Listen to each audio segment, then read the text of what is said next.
بسم اللہ الرحمن الرحیم۔ السلام علیکم پیارا اسلام کے پیارے دوستو۔ میرے دوستو، آج ہم آپ کو آیت الکرسی کی فضیلت کے بارے میں بتائیں گے اور یہ بھی بتائیں گے کہ اگر صبح سویرے 5 بار آیت الکرسی پڑھنے کا معمول بنا دیا جائے تو اس سے ہمیں کیا فائدہ ہوگا۔ تو میرے دوستو، ہمیشہ کی طرح بات شروع کرنے سے پہلے آپ کو یقین دہانی کرواتے چلیں کہ اگر آپ نے ابھی تک ہمارا چینل پیارا اسلام کو سبسکرائب نہیں کیا تو سب سے پہلے ہماری آپ سے گزارش ہے کہ ابھی ہی آپ ہمارے چینل پیارا اسلام کو ضرور سبسکرائب کر لیں اور ساتھ ہی لگے بیل کے بٹن کو بھی پریس کر لیں تاکہ آپ کو ہماری آنے والی ہر ویڈیو کا نوٹیفیکیشن ساتھ ساتھ ملتا رہے۔ تو میرے دوستو، ایک شخص نے عرض کیا کہ یا رسول اللہ صلی اللہ علیہ وسلم، مجھے ایسی چیز بتائیں کہ مجھے اس سے نفع ہو۔ فرمایا، آیت الکرسی پڑھا کر نگہبانی کرے گی، اللہ تیرے اور تیری اولاد کی طرف نگاہ رکھے گا، تیرے گھر پر یہاں تک کہ تیرے ہمسائے اور ان کے گھر پر بھی اللہ کی حفاظت میں ہوں گے۔ حضور نبی کریم صلی اللہ علیہ وسلم کا ارشاد ہے کہ جو شخص ہر فرض نماز کے بعد ایک بار آیت الکرسی ہمیشہ پڑھتا رہا، جنت اس پر واجب کی گئی، جنت اور اس کے درمیان سوائے موت کے کوئی چیز حائل نہ ہوگی۔ ایک شخص نے نبی کریم صلی اللہ علیہ وسلم سے عرض کیا کہ یا رسول اللہ صلی اللہ علیہ وسلم، میرے گھر میں خیر و برکت نہیں۔ آپ صلی اللہ علیہ وسلم نے ارشاد فرمایا کہ تم آیت الکرسی کیوں نہیں پڑھتے؟ آیت الکرسی کے بارے میں اور بھی کئی حدیث مبارکہ ہیں جن سے ظاہر ہوتا ہے کہ اس میں بہت سے خواص اور برکات ہیں۔ حضرت ابو ہریرہ رضی اللہ تعالیٰ عنہ فرماتے ہیں کہ حضور نبی کریم صلی اللہ علیہ وسلم نے صدقہ فطر کی حفاظت کا کام میرے سپرد فرمایا۔ ایک رات ایک آنے والا آیا اور غلہ بھرنے لگا، میں نے اس کو پکڑ لیا اور اس سے کہا کہ میں تجھے حضور نبی کریم صلی اللہ علیہ وسلم کی خدمت اقدس میں پیش کروں گا۔ تو وہ کہنے لگا کہ میں محتاج اور عیالدار ہوں، سخت ضرورت مند ہوں، چنانچہ میں نے اسے چھوڑ دیا۔ جب صبح ہوئی تو حضور نبی کریم صلی اللہ علیہ وسلم نے فرمایا کہ ابو ہریرہ، تمہارے رات کے قیدی کا کیا ہوا؟ میں نے عرض کیا کہ یا رسول اللہ صلی اللہ علیہ وسلم، اس نے شدید حاجت اور عیالداری کا واسطہ دیا تھا، اس لیے مجھے اس پر رحم آ گیا اور میں نے اسے چھوڑ دیا۔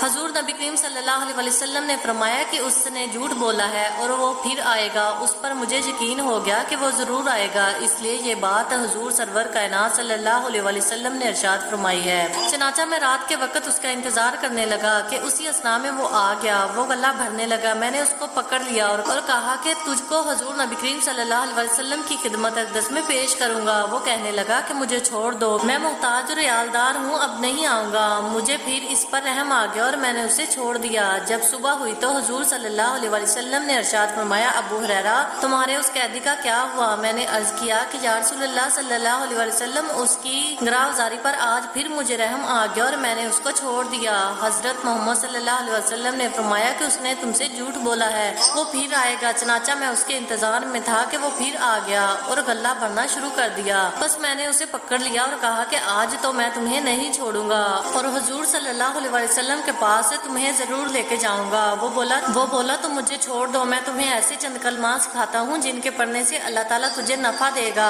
اور وہ یہ ہیں کہ جب تم سونے لگو تو آیت الکرسی پڑھ کر سویا کرو، اس سے اللہ تعالیٰ تمہاری حفاظت فرمائے گا۔ صبح تک یہ آیت تمہاری اللہ تعالیٰ کی طرف سے نگہبان ہوگی اور شیطان تمہارے نزدیک نہیں آ سکے گا۔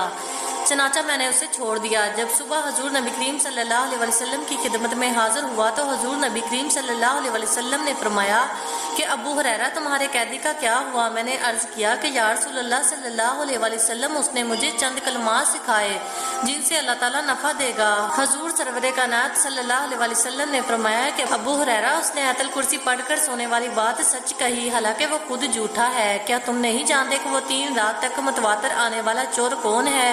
میں نے عرض کیا کہ یا رسول اللہ صلی اللہ علیہ وسلم، میں نہیں جانتا۔ حضور نبی کریم صلی اللہ علیہ وسلم نے فرمایا کہ وہ شیطان تھا۔ حضرت علی رضی اللہ تعالیٰ عنہ کا ارشاد ہے کہ حضور نبی کریم صلی اللہ علیہ وسلم نے ارشاد فرمایا کہ جس گھر میں آیت الکرسی پڑھی جاتی ہے شیطان بھاگ جاتا ہے اور 3 دن تک اس گھر میں داخل نہیں ہوتا اور 40 دن تک اس کے مکان پر سحر کا اثر نہیں ہو سکتا۔ حضور نبی کریم صلی اللہ علیہ وسلم نے فرمایا کہ جو کوئی رات کو سوتے وقت آیت الکرسی پڑھتا ہے، اللہ تعالیٰ اس کی حفاظت کے لیے 2 فرشتے مقرر فرما دیتا ہے جو صبح تک اس کی حفاظت کرتے ہیں۔ بزرگان دین نے بھی آیت الکرسی کو اپنے خواص، برکات اور اثرات کے اعتبار سے نہایت افضل و اشرف قرار دیا ہے۔ امام جزری رحمۃ اللہ علیہ فرماتے ہیں کہ میرے نزدیک حضرت خواجہ معین الدین چشتی اجمیری رحمۃ اللہ علیہ فرماتے ہیں کہ فتویٰ زہریہ میں تحریر ہے کہ حضور نبی کریم صلی اللہ علیہ وسلم نے فرمایا کہ جو شخص آیت الکرسی پڑھ کر گھر سے نکلے تو اللہ تعالیٰ 70,000 ملائکہ کو حکم دیتا ہے کہ اس کے واپس آنے تک اس کے لیے مغفرت کی دعا کرتے رہو، اور جو شخص آیت الکرسی پڑھ کر گھر میں داخل ہوگا اس کے گھر سے اللہ تعالیٰ مفلسی کو دور فرما دیں گے۔ آپ رحمۃ اللہ علیہ نے مزید فرمایا کہ میں نے جامع الحقائق میں لکھا ہوا دیکھا کہ بغداد میں ایک درویش تھا۔ ایک رات کا ذکر ہے کہ 10 چور اس کے گھر میں داخل ہوئے۔ وہ درویش آیت الکرسی پڑھ کر کہیں گیا ہوا تھا۔ وہ چور سب کے سب اندھے ہو گئے۔ جب درویش اپنے گھر آیا تو ان لوگوں کو دیکھ کر پوچھا کہ تم لوگ کون ہو اور کیوں آئے ہو؟ انہوں نے کہا کہ ہم چور ہیں، چوری کرنے آئے تھے، آپ ہمارے لیے دعا فرمائیے ہماری بینائی واپس آ جائے، ہم اس کام سے توبہ کرتے ہیں اور آپ کے سامنے اسلام قبول کرتے ہیں۔ وہ درویش مسکرائے اور کہا کہ اللہ تعالیٰ کے حکم سے آنکھیں کھولو۔ سب کی آنکھیں کھل گئیں، سب نے اسی وقت توبہ کی اور مسلمان ہو گئے۔ حضرت بابا فرید گنج شکر رحمۃ اللہ علیہ نے آیت الکرسی کی فضیلت بیان کرتے ہوئے ارشاد فرمایا ہے کہ جس دن آیت الکرسی نازل ہوئی تو 70,000 فرشتے اس کے ارد گرد تھے۔ حضرت جبرائیل علیہ السلام حضور نبی کریم صلی اللہ علیہ وسلم کی خدمت اقدس میں حاضر ہوئے اور کہا لیجئے حضور نبی کریم صلی اللہ علیہ وسلم نے بڑے اعزاز و اکرام سے اسے لے لیا۔ حضرت جبرائیل علیہ السلام نے کہا کہ یا رسول اللہ صلی اللہ علیہ وسلم، اللہ تعالیٰ ارشاد فرماتا ہے کہ جو بندہ آیت الکرسی پڑھے گا آیت الکرسی کا ثواب اس کے نام لکھتے ہیں اور وہ شخص اللہ تعالیٰ کے مقربین میں شامل کیا جاتا ہے۔ حضرت شیخ عبد الوہاب شگرانی رحمۃ اللہ فرماتے ہیں کہ جو شخص دن رات 1000 مرتبہ آیت الکرسی 40 یوم تک پڑھے گا، پروردگار کی قسم اس آیت کا روحانی اثر اس کو دکھائی دے گا، ملائکہ اس کی زیارت کو آئیں گے اور اس کے تمام مقاصد اور دلی مرادیں پوری ہوں گی۔ دوستو، زندگی کا تجربہ یہ بتاتا ہے کہ اللہ تعالیٰ کی مدد جیسی کوئی مدد نہیں۔ مشکل سے مشکل صورتحال اچانک اپنا رخ بدلنے لگتی ہیں، غیب سے اسباب پیدا ہو جاتے ہیں۔ بعض اوقات دماغ میں کوئی ایسی بات آ جاتی ہے کہ آدمی محسوس کرتا ہے کہ یہ اس کے لیے عالم غیب سے رہنمائی ہوئی ہے۔ بعض اوقات ایسی جگہ سے مدد پہنچتی ہے جو آدمی کے تصور میں بھی نہیں ہوتی، لیکن یہ سب اسی وقت ممکن ہے کہ جب آپ کو اللہ تعالیٰ پر کامل بھروسہ ہو۔ دنیاوی کاموں کے لیے دنیاوی اسباب اختیار کرنا اور جائز طریقوں سے ہر ممکن کوشش کرنا ضروری ہے، بلکہ ایسا کرنا اسلامی نقطہ نظر سے فرض ہے، لیکن کوششوں کا انجام اللہ تعالیٰ کے ہاتھ میں ہے، اور وہ چاہے تو بعض اوقات معمولی کوشش بھی بارآور ثابت ہوتی ہے اور نہ چاہے تو انتہائی جدوجہد بھی رائے گاں جاتی ہے۔ اس لیے ہر حال میں اللہ تعالیٰ سے مدد کا طلبگار ہونا چاہیے، کیونکہ اللہ تعالیٰ ہی حقیقی کارساز ہے۔ میرے پیارے دوستو، خود سوچیں کہ یہ تو ایک آیت ہے جس کے پڑھنے کا اتنا اجر ہے، تو سوچیں کہ پورا قرآن پڑھنے کی کتنی فضیلت ہوگی۔ دوستو، قرآن کو پڑھیے، سمجھیے، اس پر عمل کیجیے، یہی کامیابی ہے۔ آپ کو پڑھنے سمجھنے میں دقت ہو تو علماء کرام سے رابطہ کیجیے اور اسے دل لگا کر سیکھیے، کیونکہ قبر کی ان سختیوں اور آخرت کے ان مراحل میں کوئی دنیاوی ڈگریاں کام نہیں آئیں گی۔ اگر کوئی چیز کام آئے گی تو وہ قرآن کا سیکھنا، سکھانا اور اس پر عمل پیرا ہونا ہے۔